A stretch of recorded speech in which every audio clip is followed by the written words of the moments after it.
Beaucoup Soro Mamadou. Roland T, c'est à vous. On termine avec vous. Merci, M. Darasouba. Je voudrais, à mon tour, dire merci à M. le syndicaliste ici présent et dire que l'État de Côte d'Ivoire, sa raison d'être, c'est de connaître les réalités des populations ivoiriennes.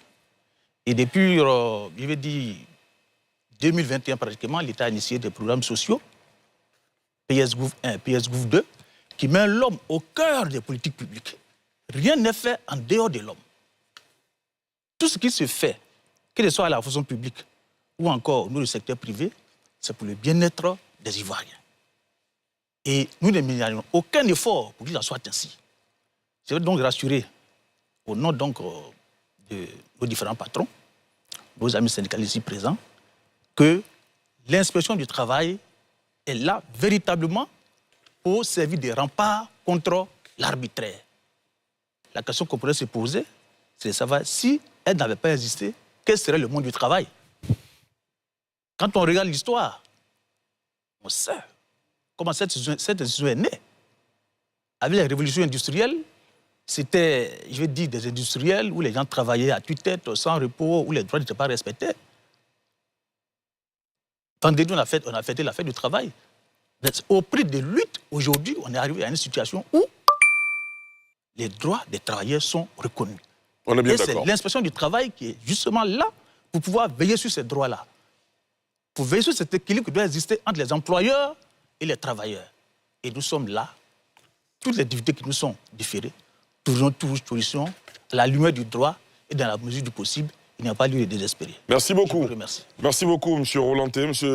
Soro Nienagafol, un mot pour la conclusion? Oui, merci bien. Comme les autres, allez-y. M. Darasouba, bon, ce que je peux dire, c'est que Madame le ministre d'État, ministre de la fonction publique et de la modernisation de l'administration, Madame Anne Désiré Loto de la Misana, appelle les syndicalistes, ou le G8 comme on l'appelle, ses partenaires.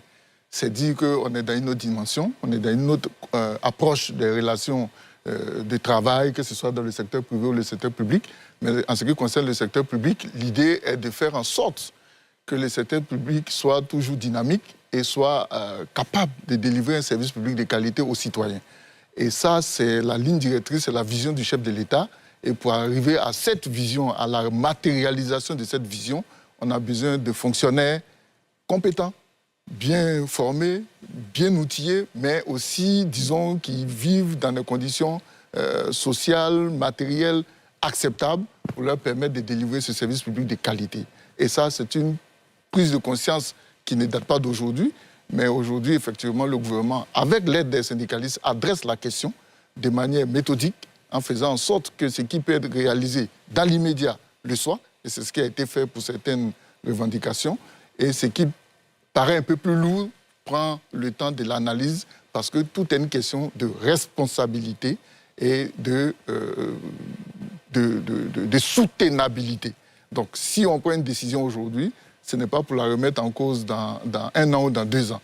Donc c'est un appel à l'ensemble des acteurs, que ce soit les acteurs du monde du travail, les travailleurs, que nous-mêmes, en tant qu'animateurs de l'administration, à travailler dans la même vision et à trouver les solutions innovantes, mais qui permettent à notre service public d'être un service public de qualité et performant au service des citoyens. C'est vraiment... Merci beaucoup, M. Soro Nienagafol.